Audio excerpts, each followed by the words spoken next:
Hi guys, it's your boy Gadget Man 404 here, and this flight, well, it's not a flight. I'm going to show you where I found my drone. I've got a long walk to get to this said place, so this is the beginning of it, and then when I get there I've actually got the drone in my hand. It's all working, perfectly working fine.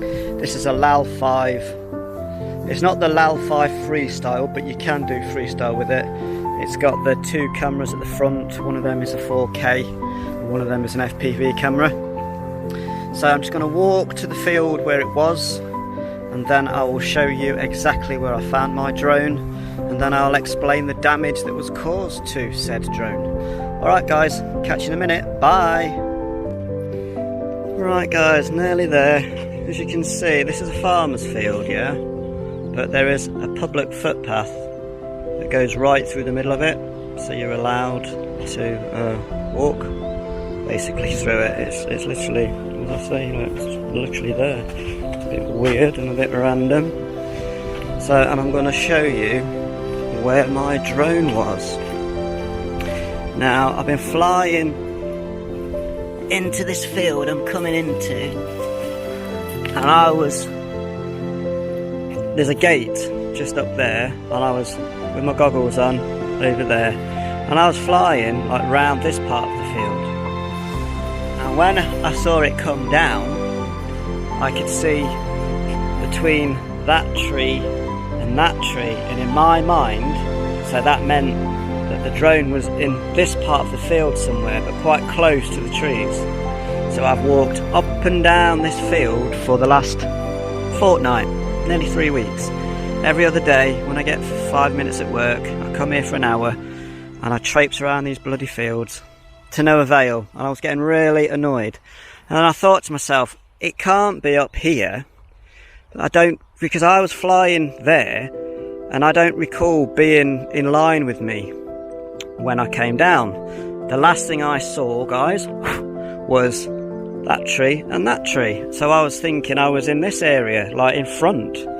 So anyway, I decided that I was going to walk into these lots of fields, and I decided to walk in this field. And I'm going to show you exactly where my drone was. So this is a lesson on perspective, guys. You know, something comes down, you think it's either close or it's far away, or you think it's far away and it's actually a lot closer than you think. So walking down here, and I was in this field just walking down in those paths, just being very careful of the crop. It's like I think sweet pea or something like that. They look like peas to me. Have a quick zoom in. Yeah, they're peas, aren't they guys? Definitely peas. So anyway, I was walking down here, and then there's a big part of a path where there's nothing growing. You should see there, look.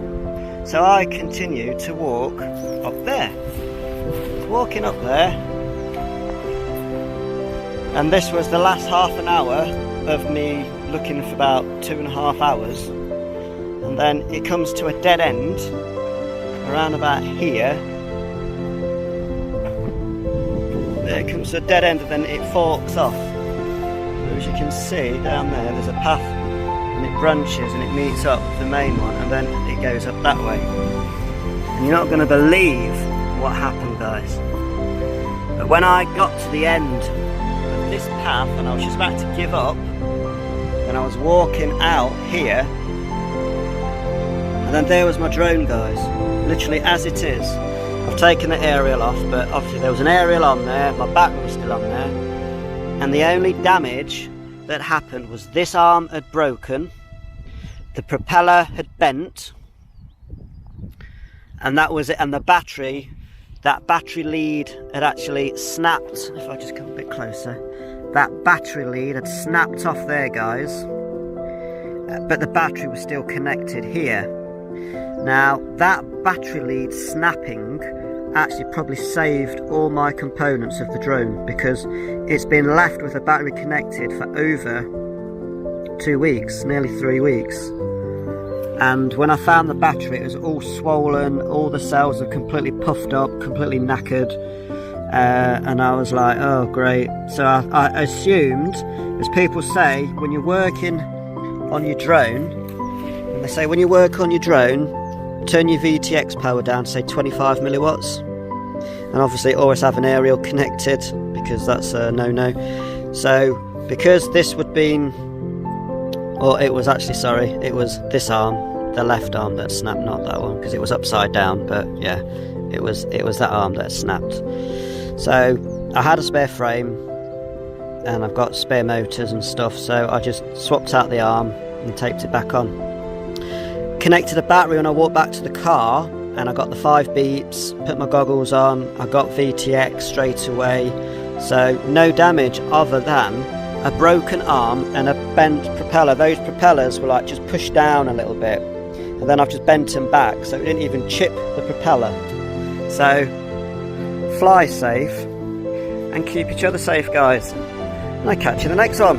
Gadget Man 404 out. Cheers guys, take it easy, bye.